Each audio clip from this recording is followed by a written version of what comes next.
41 Action News, a new push to preserve history. Earlier today, 41 Action News reporter Kat Reed talked with local leaders as they try to shine a light on African American heritage in the heartland. A lot of history down here. A site of living history. She's growing and she's fabulous. Ain't nothing like 18th and Vine. Ronnie Medlock lives in the famous neighborhood. It's just one piece of the African American experience in Kansas City. This is really just a small section. Several groups in Kansas City are coming together to shine a light on the whole story. It's called the African American Heritage Trail. Bradley Wolf is Kansas City's Historic Preservation Officer. He's working with the Black Archives of Mid-America and the Historic Kansas City Foundation to create the Heritage Trail.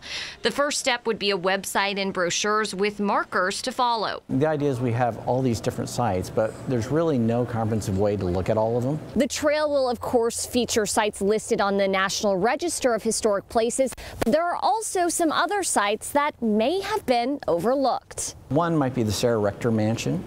She was really Kansas City's first African-American female millionaire. Another site, the Swope Park Swimming Pool. It was 1954 when the federal court ordered the park department in the city to open the Swope Park swimming pool to African Americans. Alvin Brooks was a young cadet assigned there at the time. We still have a ways to go, a long ways to go, but I think this whole effort to designate the culture part of the African American community is a great movement. Bradley Wolf is hopeful too that creating the African American Heritage Trail will not only highlight history, but also save places like the Satchel Paige House that went up in flames earlier this year. At a minimum, we just want to make sure these sites are well known. And hopefully it'll encourage people to invest money and preserve these sites for the future. In Kansas City, Kat Reed, 41 Action News. The city will have a public meeting on December 18th at the Bruce Watkins Community Center. They're hoping to introduce the idea to get some feedback on trail stops. That meeting will start at 5:30.